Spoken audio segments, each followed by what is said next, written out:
সূরাতুল কাহাফ।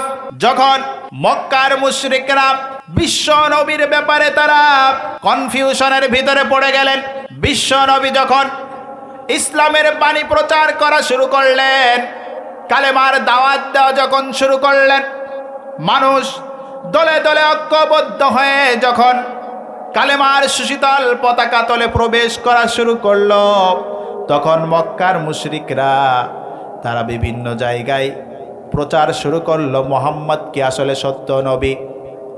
মোহাম্মদ তো দাবি করে আমার কাছে ওহী আসে।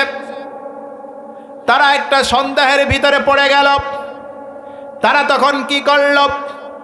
মক্কার মুশরিকরা তারা দুইজনকে সিলেক্ট করল। এই দুইজনকে পাঠালো মদিনায়। মদিনায় ইহুদি আলেমদের কাছে পাঠালো, তোমরা দুইজন ইহুদি আলেমদের কাছে যাবে। তারা তো কিতাবাদি নিয়ে অনেক রিসার্চ করে, অনেক গবেষণা করে, অনেক পড়াশোনা করে, তাদের কাছে চলে যাবে। এই দুইজনকে পাঠানো হলো। একজনের নাম দজর বিন হারেস, আরেকজনের নাম হলো উকবা ইবনে আবু মুইত। এই দুইজনকে মক্কার মুশরিকরা ইহুদি আলেমদের কাছে পাঠালো। তারা চলে গেল ইহুদি আলেমদের দরবারে। যার পরে বলে, আমাদের রাষ্ট্রে একজন লোক নবী দাবি করে, তার কাছে নাকি ওহী আসে, সে ইসলামের বাণী প্রচার করে। আমাদের বাপ দাদার যেই ধর্ম আমরা দেখেছি তাদের পালন করতে, এই ধর্ম তারা মানে না, সে মানে না।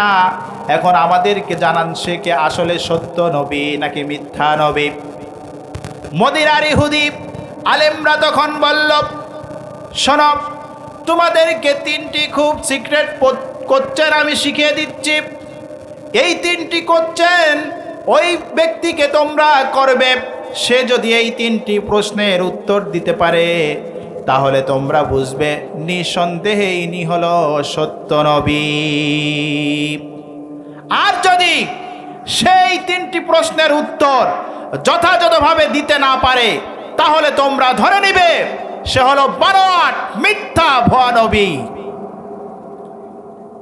তখন মদিনার ইহুদি আলেমরা বলল, তার কাছে তোমরা প্রথম প্রশ্ন করবে ওই সকল যুবকদের ঘটনা আমাদেরকে শোনান, যারা ঈমান বাঁচানোর তাগিদে পাহাড়ের গুহায় আশ্রয় নিয়েছিল। 2 নম্বর, বাদশা জুলকারনাইন সম্পর্কে আমাদেরকে জানান, যিনি গোটা পৃথিবীতে রাজত্ব করেছিলেন। গোটা পৃথিবী 4 জন ব্যক্তি রাজত্ব করেছিলেন। তার ভিতরে একজন ছিল জুলকারনাইন, আর একজন ছিল হযরত সুলাইমান আলাইহিস সালাতু ওয়াস সালাম। এই দুইজন ছিল মুসলমান, আর দুইজন ছিল বখতে নাসর এবং নমরুদ। আমার বন্ধুগণ, ইহুদি আলেমরা শিখিয়ে দিল যে বাদশা জুলকারনাইন সম্পর্কে জিজ্ঞেস করবে। 3 নম্বর প্রশ্ন হলো, রূহ কি জিনিস? যেই রূহটা মানুষের ভিতরে আসলে মানুষ নাড়াচাড়া করে, ঘোরাফেরা করে, কথা বলে। যখন রূহটা মানুষের দেহ থেকে বের হয়ে যায়, মানুষ নিস্তেজ হয়ে যায়। এই রূহটা কি? এই 3টা প্রশ্ন ওই ব্যক্তির কাছে করবে। সে যদি যথাযথভাবে অ্যান্সার করতে পারে, তাহলে তোমরা ধরে নিবে নিঃসন্দেহে উনি হলো সত্য রাসূল, সত্য নবী। সকলে বলেন সুবহানাল্লাহ। আউযু বিল্লাহি মিনাশ শাইতানির রাজীম।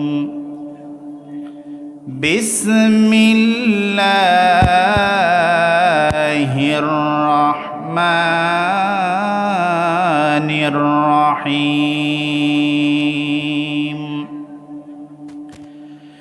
নাহনু নাকুসসু আলাইকা নাবাআহুম বিল হক্ক ইন্নাহুম ফিতয়াতুন আমানু বিরাব্বিহিম ওয়াজিদনাহুম হুদা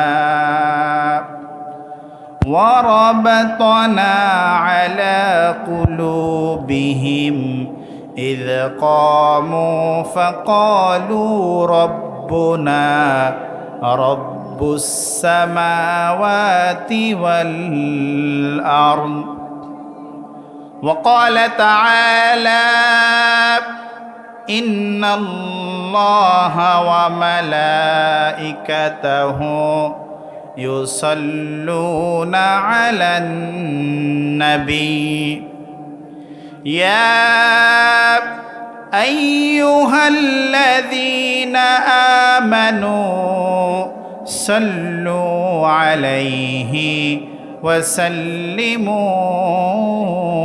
تسليما اللهم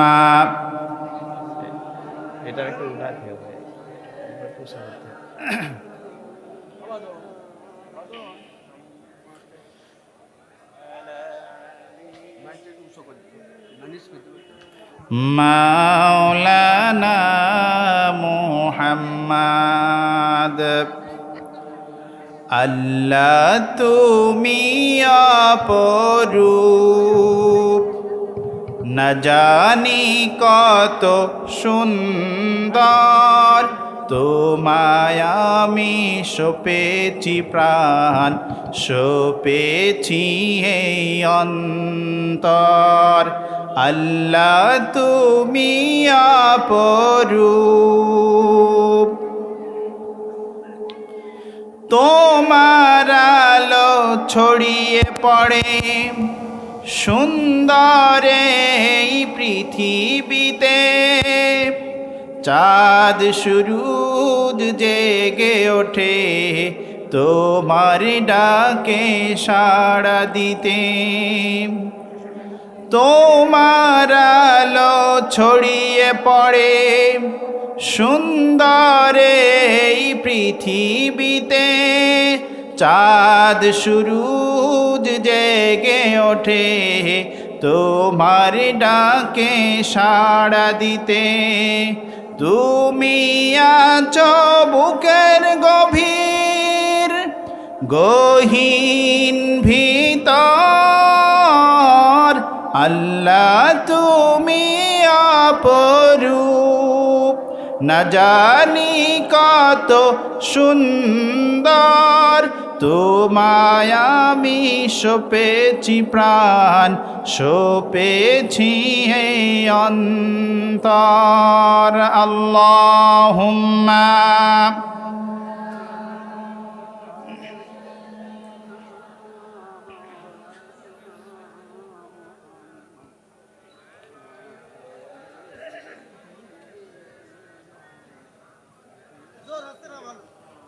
ঐতিহ্যবাহী বাংলাদেশের অন্যতম জেলা ঝিনাইদহ জেলার অন্তর্গত কালীগঞ্জ উপজেলার বলরামপুর গ্রামবাসীর উদ্যোগে বলরামপুর কেরাতুল কোরআন হাফেজিয়া মাদ্রাসা কর্তৃক আয়োজিত পঞ্চম বার্ষিকী তাফসিরুল কোরআন মাহফিল।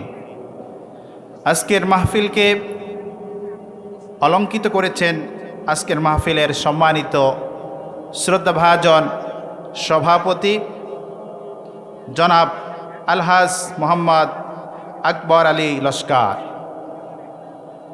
আজকের মাহফিলের সম্মানিত প্রধান বক্তা, প্রধান আকর্ষণ, সারা বাংলাদেশে আলোড়ন সৃষ্টিকারী, সারা বাংলাদেশে লক্ষ লক্ষ যুবক যুবতীর হৃদয়ের স্পন্দন, শ্রদ্ধেয় বড় ভাই জনাব হাফেজ হজরত মাওলানা আবরারুল হক আসিফ এতক্ষণ যাবৎ কোরআন এবং হাদিস থেকে অত্যন্ত গুরুত্বপূর্ণ আলোচনা পেশ করছিলেন। শ্রদ্ধাভাজন ছোট ভাই, অত্র এলাকার কৃতি সন্তান, বিশিষ্ট আলেমে দ্বীন, বিশিষ্ট চিন্তাবিদ হাফেজ মাওলানা মোহাম্মদ মিলন হুসাইন মাহফিল পরিচালনা করছেন জনাব এম.এস. আরেফিন উজ্জ্বল। আমার সামনে উপস্থিত আছেন কোরআন প্রেমিক, হাদিস প্রেমিক, তাওহীদি জনতার এক অংশ। পদ্মার আড়ালে অবস্থান করছেন আমার মা এবং বোনেরা, সকলের প্রতি আন্তরিক সালাম। আসসালামু আলাইকুম ওয়া রাহমাতুল্লাহ। সালামের জবাব আরো জোরে সরে দিতে হবে। আসসালামু আলাইকুম ওয়া রাহমাতুল্লাহ। আশেপাশে বিভিন্ন জায়গায় শয়তান অবস্থান করছে, ঠিক কি না? এই জন্য তাকবীর, সালামের উত্তর জোরে সরে দিতে হবে, যাতে শয়তান আশপাশ থেকে পালিয়ে চলে যায়, ঠিক কি না? এই জীবন কার? এই যে আমরা কথা বলছি, এই কথা বলার শক্তি কে দিয়েছে? আমরা এখানে মাহফিলে আসছি, এই শক্তি কে দিয়েছে? আল্লাহ পাক যদি এই শক্তি না দিত তাহলে আমরা আসতে পারতাম? কোনোভাবেই সম্ভব ছিল না। আল্লাহ পাক আসার শক্তি দিয়েছেন, এই জন্য আমরা আজকে বলরামপুর গ্রামের এই মাহফিলে আমরা আসতে পেরেছি। প্রিয় উপস্থিতি, এজন্য আল্লাহ পাক রব্বুল আলামিন বলছে, রব্বাকা ফাকাব্বির। তাকবীর হবে কার নামে? আল্লাহর নামে। বিগত দিনে আমরা দেখেছি এই তাকবীরকে মৌলবাদীর স্লোগান বলে চালিয়ে দেওয়ার ষড়যন্ত্র করা হয়েছে। কথা বলুন ঠিক কিনা? আজ সময় এসেছে জবাব দেওয়ার। বিগত 16টি বছর বাংলার মুসলমান এইভাবে সুন্দরভাবে কথা বলতে পারিনি। কথা বলুন ঠিক কিনা? আজ অসংখ্য নাস্তিক মুরতাদ তারা আল্লাহু আকবার স্লোগানকে মৌলবাদীর স্লোগান বলে তারা প্রচার করেছিল। প্রিয় উপস্থিতি, আজ আমরা এখানে মহাগ্রন্থ কোরআনুল কারীমের আলোচনা শুনতে এসেছি, ঠিক কি না? আজকের এই সময়, এই মুহূর্তে অসংখ্য মানুষ তারা হাসপাতালে ডাক্তারের জন্য অপেক্ষা করছে। আল্লাহ পাক রব্বুল আলামিন ইচ্ছা করলে রোড অ্যাক্সিডেন্ট করিয়ে আমাদেরকে মাহফিল থেকে বঞ্চিত করতে পারতেন। আল্লাহ পাক রব্বুল আলামিন দয়া করেছেন, মায়া করেছেন, ভালোবেসেছেন, যার কারণে আমরা মাহফিল আসতে পেরেছি। এজন্য শুকরিয়া আদায় করতে হবে কার? আল্লাহ পাক রব্বুল আলামিন বলেন, وَإِذَا قُرِئَ الْقُرْآنُ فَاسْتَمِعُوا لَهُ وَأَنصِتُوا لَعَلَّكُمْ تُرْحَمُونَ। আল্লাহ পাক রব্বুল আলামিন বলেন, যেইখানে আমার কোরআনের বক্তব্য দেওয়া হয়, যেইখানে আমার কোরআন থেকে বক্তৃতা করা হয়, আমার কোরআনের আলোচনা করা হয়, আমার কোরআন তেলাওয়াত করা হয়, সেইখানে গিয়ে যদি তোমরা সুন্দরভাবে ধ্যান মগ্নতার সাথে আমার কোরআনের তাফসীরগুলি তোমরা শ্রবণ করতে পারো, তাহলে আল্লাহ পাক রব্বুল আলামিন বলছেন, লাআল্লাকুম তুরহামুন। আল্লাহর রহমত আল্লাহ বৃষ্টির মতো ঝরঝর করে বর্ষিত করেন। সকলে বলুন সুবহানাল্লাহ। এজন্য আমি উদাত্ত আহ্বান করব, এখনো পর্যন্ত অসংখ্য ভাইয়েরা বিভিন্ন জায়গায় চায়ের দোকানে, দোকানপাটে, আড্ডার মধ্যে লিপ্ত আছেন। হতে পারে এইটা আপনার জীবনের শেষ মাহফিল, ঠিক কিনা? আপনি মাহফিল শেষ করে বাড়িতে যেতে পারবেন এরকম কোনো গ্যারান্টি কি আছে? এরকম কোনো গ্যারান্টি না। এই জন্য আল্লাহ পাক আমাদেরকে মনোনীত করেছেন, ভালোবেসেছেন। এই জন্য লক্ষ লক্ষ হাজার হাজার মানুষের ভিড় থেকে আজকের এই বলরামপুরের মাহফিলে আসার সৌভাগ্য আল্লাহ পাক রব্বুল আলামিন আমাদেরকে দান করেছেন। যত সময় কথা হবে কোরআন এবং হাদিস থেকে কথা হবে। এই জন্য আমার যে সমস্ত ভাইয়েরা বিভিন্ন জায়গায় ঘোরাফেরা করছেন, আপনারা অযথা সময় নষ্ট না করে অতি দ্রুত কোরআনের প্যান্ডেলে চলে আসুন, মাহফিলের ময়দানকে সৌন্দর্যমণ্ডিত করুন। বিশ্বনবী বলছে, যেইখানে কোরআন এবং হাদিসের কথা বলা হয় সেই জায়গাটা সাধারণ কোনো জায়গা থাকে না, সেই জায়গাটা জান্নাতের বাগান হয়ে যায়। সাউন্ড একটু বাড়াতে হবে, কথা বলতে একটু কষ্ট হচ্ছে। এই জন্য আল্লাহ পাক রব্বুল আলামিন বিশ্বনবী জনাবে মুহাম্মদ রাসূলুল্লাহ সাল্লাল্লাহু আলাইহি ওয়াসাল্লাম বলছে যে যেইখানে কোরআন এবং হাদিস থেকে কথা বলা হয় সেই জায়গাটা জান্নাতের বাগান হয়ে যায়। প্রিয় উপস্থিতি, এই কোরআন আল্লাহ পাক রব্বুল আলামিন কিসের জন্য পৃথিবীতে নাজেল করলেন? আমরা যদি কোরআনের কাছে প্রশ্ন রাখি যে কোরআন তুমি কিসের জন্য এসেছো, কোরআন শুধু সৌদি আরব, মিশর, কাতার, বাংলাদেশ, ভারত, পাকিস্তান এর জন্য আসেন নাই। কোরআন এসেছে গোটা পৃথিবীর জন্য। কথা বলুন ঠিক কিনা? গোটা পৃথিবীর মানব মণ্ডলীর হেদায়েতের জন্য কোরআন এসেছে। কোরআনের কাছে যদি এই প্রশ্ন করা হয়, কোরআন কি উত্তর দিবে? শাহরু রমাদানাল্লাযী উনজিলা ফীহিল কুরআন হুদাল লিন্নাসি ওয়া বাইয়িনাতিম মিনাল হুদা ওয়াল ফুরকান। আল্লাহ পাক রব্বুল আলামিন বলেন, এই কোরআনের ভিতরে আমি সকলের হেদায়েত রেখে দিয়েছি। সে যেই ধর্মের হোক না কেন, মুসলমান, হিন্দু, খ্রিস্টান, বৌদ্ধ, যেই ধর্মের মানুষ হোক না কেন, যদি আমার কোরআনকে আঁকড়ে ধরতে পারে, আমার কোরআন অনুযায়ী জীবন চালাতে পারে, তাহলে সে হেদায়েত প্রাপ্ত হয়ে যাবে। কোরআনের কাছে যদি প্রশ্ন করা হয়, ও কোরআন তোমার কাজ কি? কোরআন তখন বলবে, সূরাতুল ইব্রাহিমের প্রথমে আল্লাহ পাক রব্বুল আলামিন জানিয়ে দিলেন,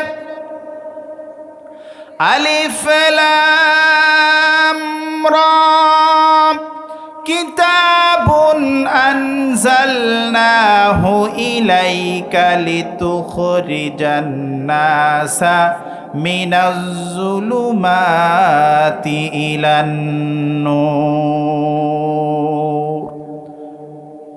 কোরআন পৃথিবীতে এসেছে অন্ধকার থেকে মানুষকে আলোর পথ দেখানোর জন্য, আলোর রাস্তা দেখানোর জন্য কোরআন পৃথিবীতে এসেছে। অন্ধকারের পথগুলি কি আমাদেরকে চিনতে হবে। সুদের পথ হলো অন্ধকারের পথ, ঘুষের পথ হলো অন্ধকারের পথ, ধর্ষণের পথ হলো অন্ধকারের পথ, অন্যায়ভাবে আল্লাহর জমিনে মানুষ হত্যা করা, এইটা হলো অন্ধকারের পথ। কথা বলুন ঠিক কিনা? আল্লাহর কালাম বলছে, যারা আমার কাছে আসতে পারবে, আমি এসেছি মানুষকে এই অন্ধকারের পথ থেকে আলোর পথ দেখানোর জন্য।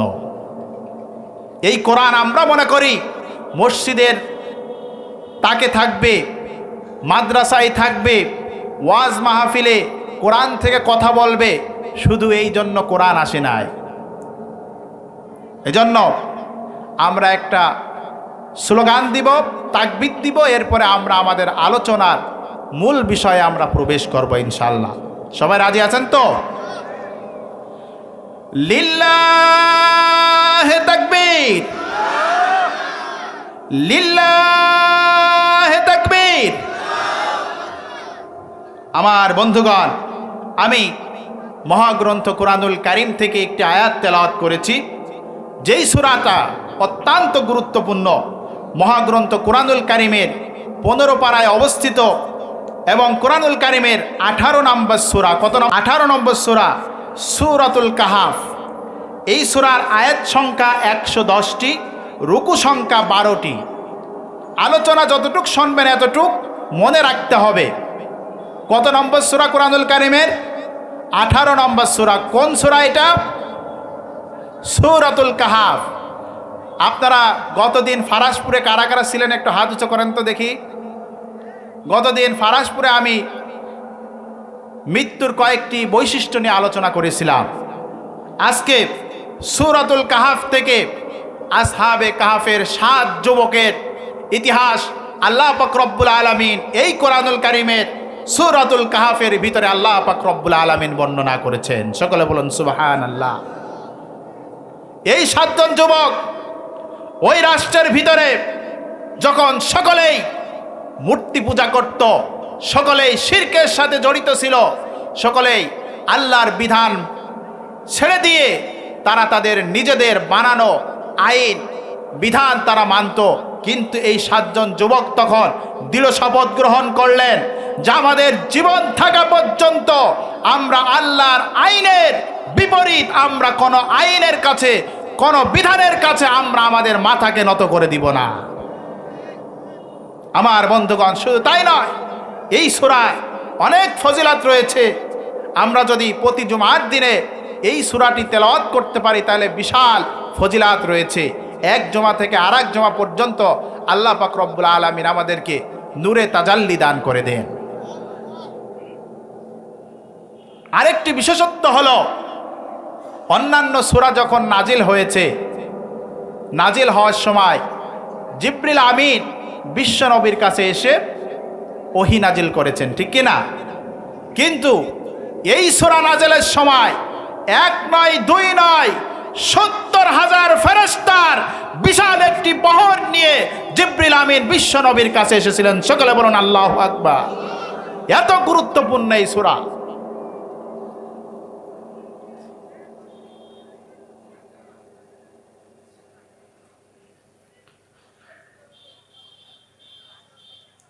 আমার বন্ধুগণ, আমরা সর্বপ্রথম সূরাতুল কাহাফের শানে নুজুলটি আমরা জেনে নিব। সূরাতুল কাহাফ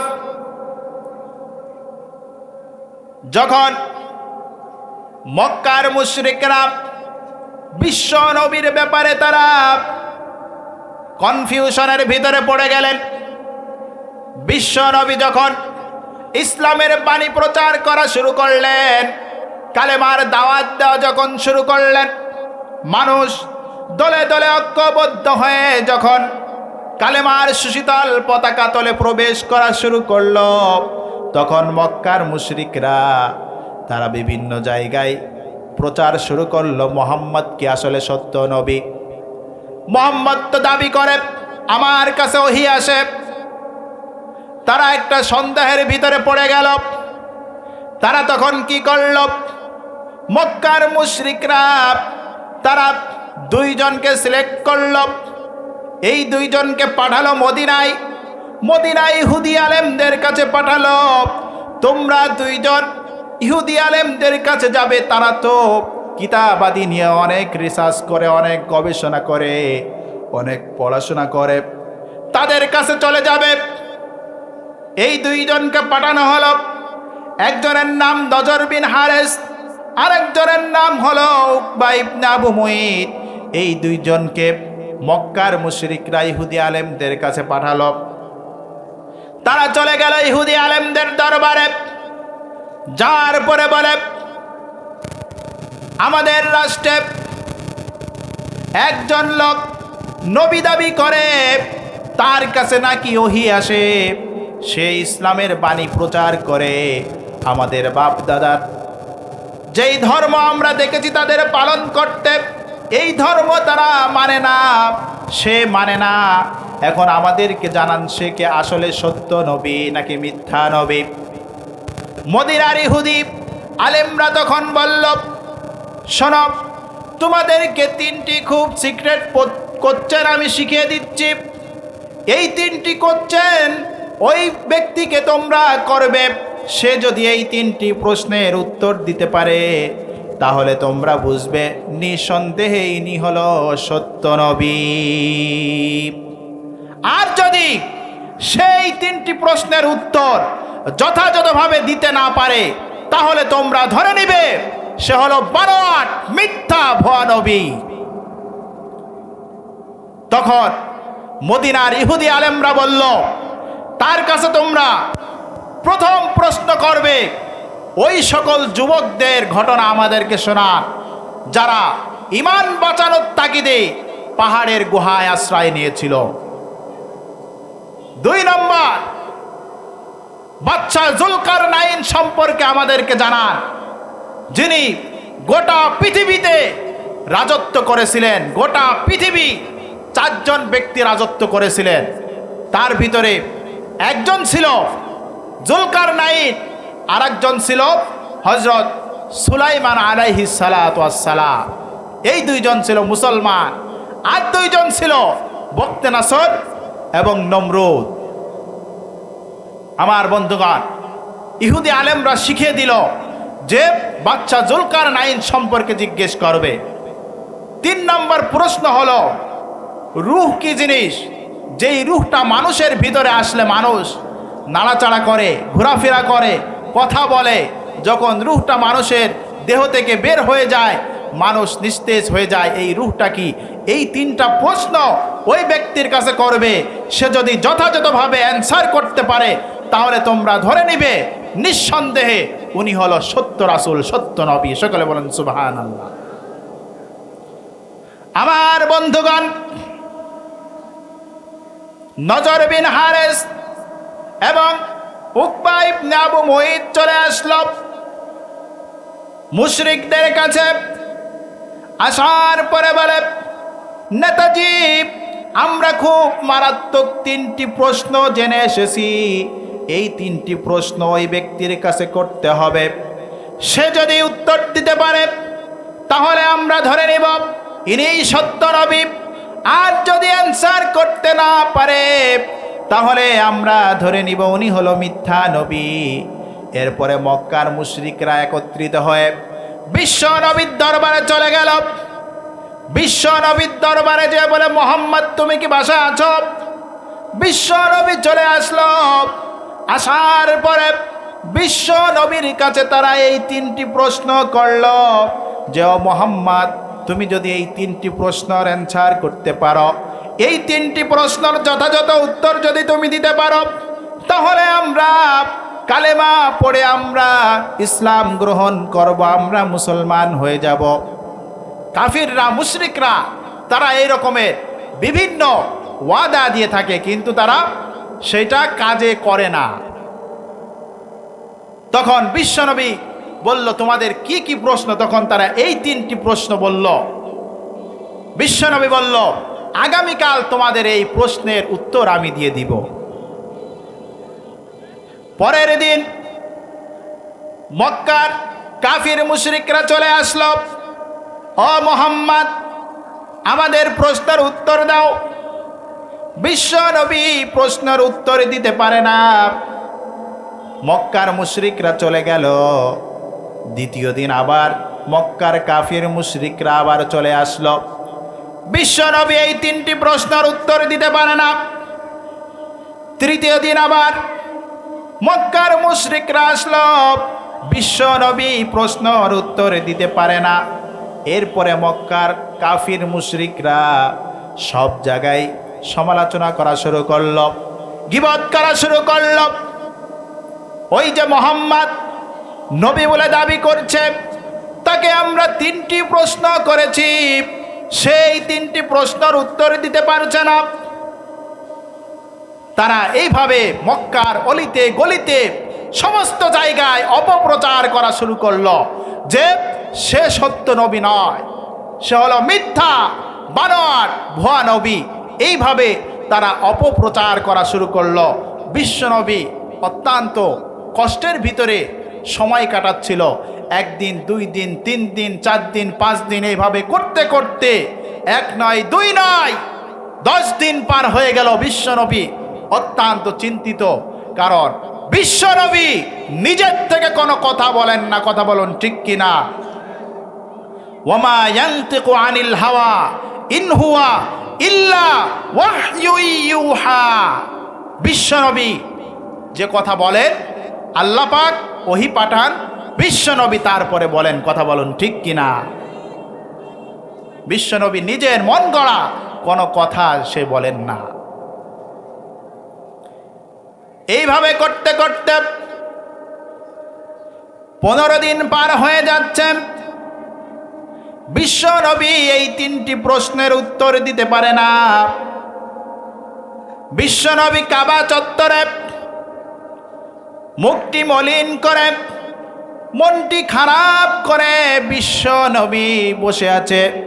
এমতো অবস্থায় দেখে জিবরিল আমিন এসেছে। জিবরিল আমিনের কাছে জিজ্ঞেস করল, ও জিবরিল আমিন, আজ এতদিন পার হয়ে গেল, তুমি কেন ওহী নিয়ে আসো না?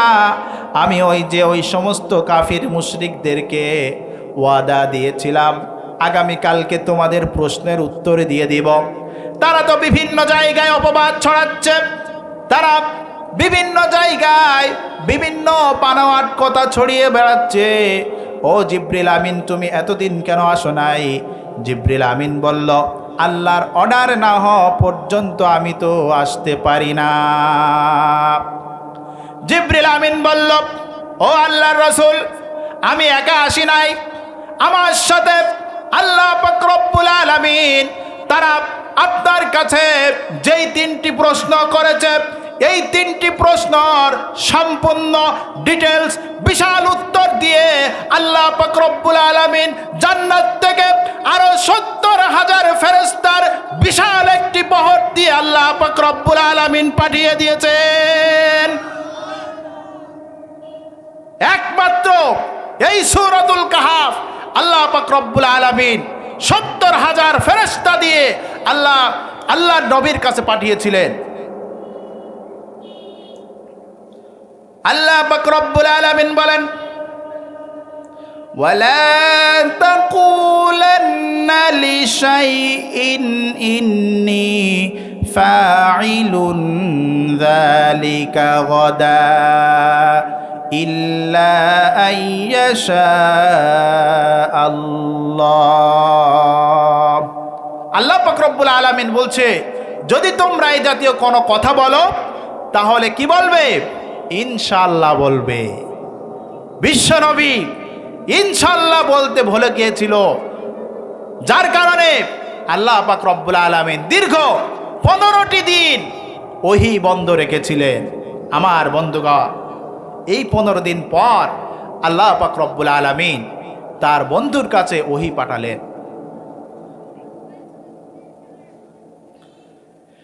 এই সূরাতুল কাহাফের ভিতরে আল্লাহ পাক রব্বুল আলামিন 7 জন যুবকের সম্পূর্ণ ঘটনা সুন্দরভাবে বর্ণনা করলেন। আল্লাহ পাক রব্বুল আলামিন বলে, ও আমার বন্ধু, তুমি চিন্তা করো না, তুমি টেনশন করো না। ওই 7 জন যুবকের ঘটনা আমি সুন্দরভাবে সঠিকভাবে আমি তোমার কাছে আমি বর্ণনা করে দিব। আল্লাহ পাক রব্বুল আলামিন বলেন, নাহানু নাকুসু আলাইকা নাবাহুম বিল হক ইন্নাহুম ফিতয়াতুন আমানু বিরাব্বিহিম ওয়াজিদনাহুম হুদা। আল্লাহ পাক রব্বুল আলামিন বলেন, ও নবী, আপনার কাছে তাদের ঘটনা, তাদের ইতিহাস সঠিকভাবে সত্যভাবে বর্ণনা করছি।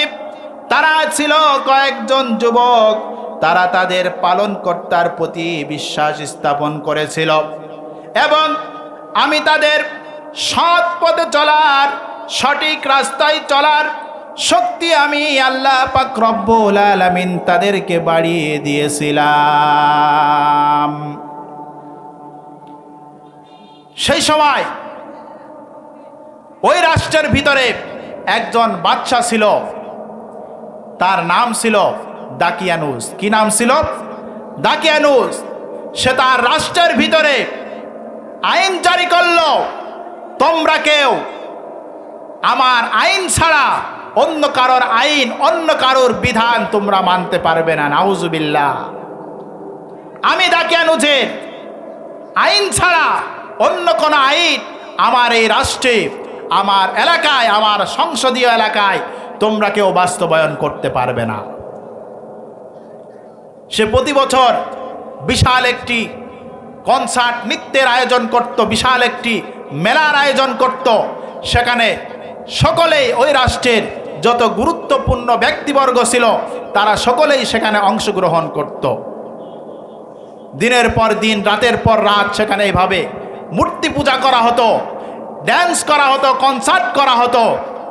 যখন এই অনুষ্ঠান চলছিল, অনুষ্ঠান চলতে চলতে এক পর্যায়ে একজন যুবক সে ওই অনুষ্ঠান থেকে, মেলা থেকে বের হয়ে চলে আসলো।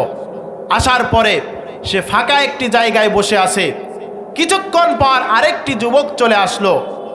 আসার পরে দুইজন কথোপকথন করছে যে তুমি কিসের জন্য মেলা থেকে উঠে চলে এসেছো।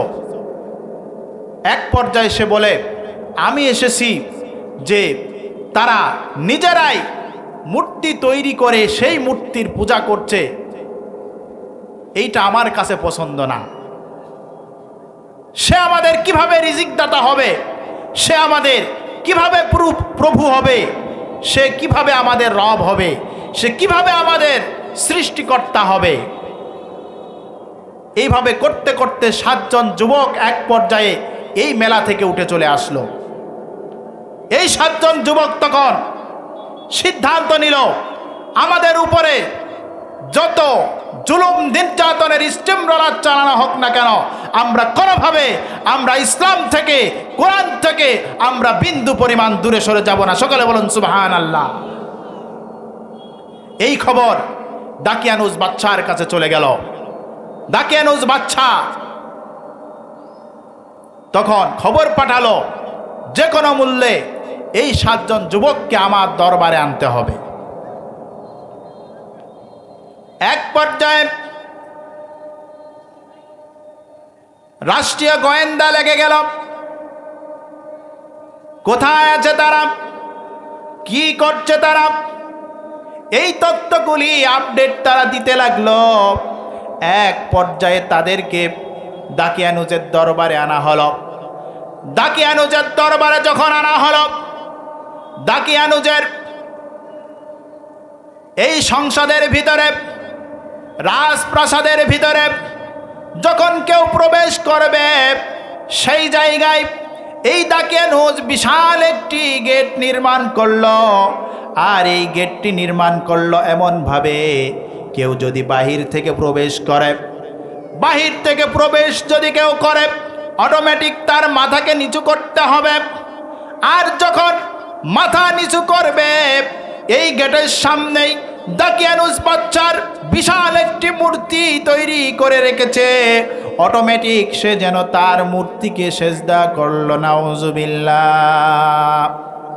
দাকিয়ানুস বাদশা বিশাল একটি মূর্তি তৈরি করে রেখেছে, আর গেটটি এমনভাবে তৈরি করেছে অটোমেটিক মাথা নিচু করে তার এই রাজপ্রাসাদের ভিতরে প্রবেশ করতে হবে। যখন এই 7 জন যুবক জানতে পারল যে এইভাবে এই গেটের ভিতরে ঢুকতে হবে এবং এই রকম মূর্তি বানিয়ে রেখেছে, তখন এই 7 জন যুবক তারা সিদ্ধান্ত নিল, আমরা এইভাবে আমরা এই গেট দিয়ে প্রবেশ করব না। তারা তখন 7 জন একত্রিত হয়ে এই গেটকে লক্ষ্য করে এমন জোরে আল্লাহু আকবারের স্লোগান দিয়ে লাথি মারল, সাথে সাথে দাকিয়ানুস বাদশার বিশাল এই গেট ভেঙে চূর্ণ বিচূর্ণ হয়ে গেল। সকালে বলুন আল্লাহু আকবার। আমার বন্ধুগণ, আজ আমার যুব সমাজ, আজ আমার যুবকদেরকে এই দৃঢ় প্রতিজ্ঞা নিতে হবে যে আমাদের উপরে যতই জুলুম নির্যাতনের স্টিমরোলার চালানো হোক না কেন, কোনোভাবে আমরা কোরআন থেকে, ইসলাম থেকে আমরা বিন্দু পরিমাণ দূরে সরে যাব না। কথা বলুন ঠিক কিনা? আজ বাংলাদেশে দেখা যাচ্ছে, যেই দেশকে নতুনভাবে স্বাধীন করেছে আমার যুবকেরা, আজ সেই দেশকে নিয়ে বিভিন্ন মহল থেকে ষড়যন্ত্র করা হচ্ছে। কথা বলুন ঠিক কিনা? আজ রিক্সা লীগ, শ্রমিক লীগ বিভিন্ন মাধ্যম দিয়ে তারা একের পর এক ষড়যন্ত্র চালিয়ে যাচ্ছে। কথা বলুন ঠিক কিনা? আজ শেষ পর্যন্ত আমাদের পার্শ্ববর্তী রাষ্ট্র ভারত তারা সিদ্ধান্ত নিয়েছে চূড়ান্ত পর্যায়ে ইসকন লীগের মাধ্যমে বাংলাদেশের স্বাধীনতাকে তারা প্রশ্নবিদ্ধ করতে চেয়েছে। কথা বলুন ঠিক কিনা? আজ আমরা বাংলার জমিন থেকে জানিয়ে দিতে চাই, আজ ঝিনাইদহ কালীগঞ্জের মাটি থেকে আমরা জানিয়ে দিতে চাই, আমাদের শরীরে এক ফোঁটা রক্ত থাকা পর্যন্ত আমরা বাংলাদেশের একটি ইঞ্চি জায়গা আমরা ছেড়ে দিব না। কারা কারা রাজি আছেন? তুই হাত তুলে আল্লাহকে দেখান। আমার বন্ধুগণ, আজ তারা একের পর এক ষড়যন্ত্র চালিয়েই যাচ্ছে। যে কোনোভাবে, যে কোনো মূল্যে তারা এই স্বাধীনতাকে তারা প্রশ্নবিদ্ধ করতে চাচ্ছে। আজ আমাদেরকে সজাগ থাকতে হবে, আজ আমাদেরকে সচেতন থাকতে হবে। যেমনিভাবে দৃঢ় প্রতিজ্ঞা নিয়েছিল আসহাবে কাফের এই 7 জন যুবক, 7 জন যুবক তখন কি করল? গেটের ভিতরে ঢুকে পড়ল। ঢোকার পরে বাদশার দরবারে যখন চলে গেল, বাদশা জানতে পেরেছে তারা আমার তৈরি করা গেট তারা লাথি মেরে ভেঙে ফেলেছে। বাদশাও বুঝতে পেরেছে এই 7 জন যুবক সাধারণ কোনো যুবক নয়। বাদশা তখন বলে, আমি জানতে পেরেছি আমার এই রাষ্ট্রের ভিতরে সবাই আমার পূজা করে, আমাকে সেজদা দেয়। তোমরা 7 জন নাকি আমার পূজা করো না, আমার সেজদা করো না। তোমরা 7 জন নাকি অন্য এক ইলাহার ইবাদত করো। তোমরা সে কে?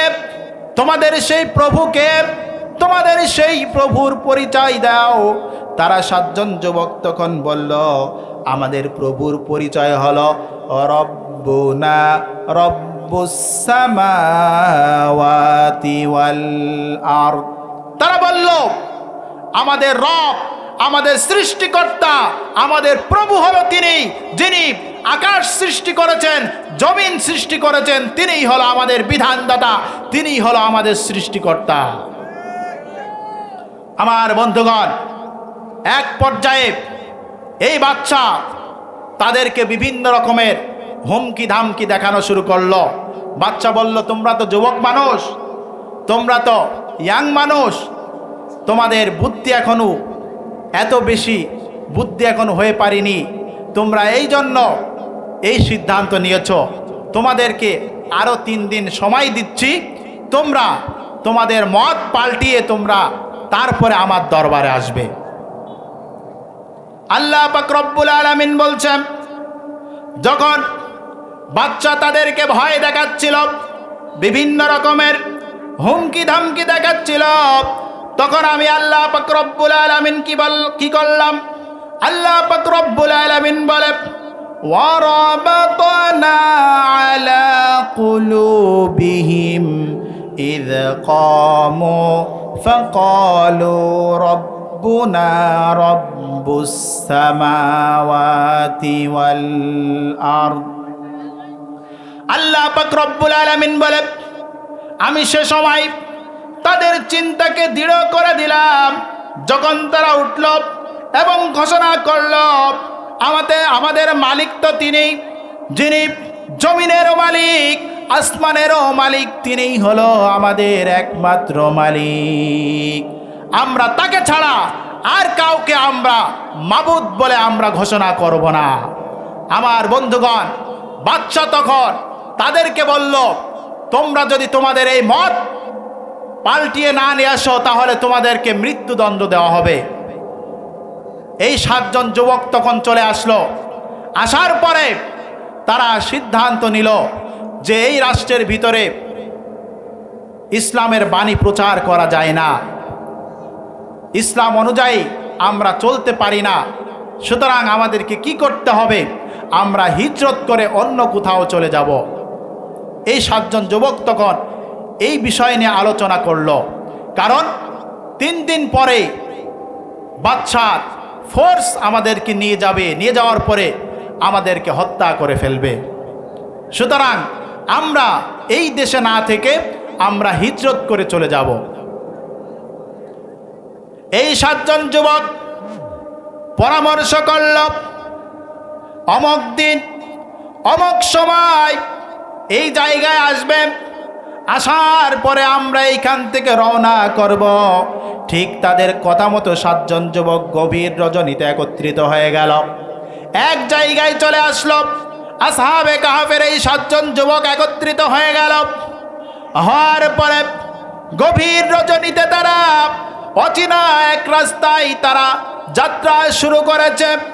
যেতে যেতে গভীর রজনী হয়ে গেছে, চতুর্দিকে বাদশার ফোর্স লাগানো আছে। যেইখানে এই 7 জন যুবককে পাবে, সাথে সাথে তাদেরকে গ্রেফতার করবে। তারা ভয়ে ভয়ে পথ পাড়ি দিতে দিতে কিছুক্ষণ যাওয়ার পরে দেখে পিছন দিক থেকে একটি কুকুর তাদের পিছু নিয়েছে। কি পিছু নিয়েছে? একটি কুকুর। কিয়ামতের ময়দানে আল্লাহ পাক রব্বুল আলামিন সমস্ত পশু পাখিকে বলবে, কুনতু তুরাবা, তোমরা মাটির সাথে মিশে যাও। এই পৃথিবীতে যত পশু পাখি, গরু, ছাগল, ভেড়া, মহিষ, কুত্তা যা কিছু আছে সব কি হবে? মাটির সাথে মিশে যাবে। কেবলমাত্র শুধুমাত্র এই একটি কুকুর থাকবে। এই কুকুরটি হলো জান্নাতি কুকুর, যেই কুকুরের কথা আল্লাহ পাক রব্বুল আলামিন মহাগ্রন্থ কুরআনুল কারীমের ভিতরে জানিয়ে দিয়েছেন। সকলে বলুন সুবহানাল্লাহ। আমার বন্ধুগণ, এই কুকুরটি তখন তাদের পিছু নিয়েছে। যেতে যেতে তারা একটি পাহাড়ের গুহায় চলে গেল। পাহাড়ের গুহার কাছে যখন চলে গেল, প্রায় সুবে সাদিক হয়ে যাচ্ছে মতো অবস্থা হয়ে গেছে। তারা দেখল সকালবেলায় আমরা যদি বাহিরে থাকি তাহলে বাদশার সৈনিকরা আমাদেরকে গ্রেফতার করবে। গ্রেফতার করার পরে বাদশার রাজ দরবারে নিয়ে যাবে, সেইখানে নিয়ে যে আমাদেরকে হত্যা করবে। তারা কি করল? তারা এই পাহাড়ের গুহার ভিতরে চলে গেল। যার পরে এই 7 জন যুবক আল্লাহ পাক রব্বুল আলামিনের দরবারে তারা একটি দোয়া করলো। আল্লাহ পাক রব্বুল আলামিন এই দোয়াটি খুব পছন্দ করেছিলেন, যার কারণে কোরআনুল কারীমের ভিতরে জানিয়ে দিয়েছেন।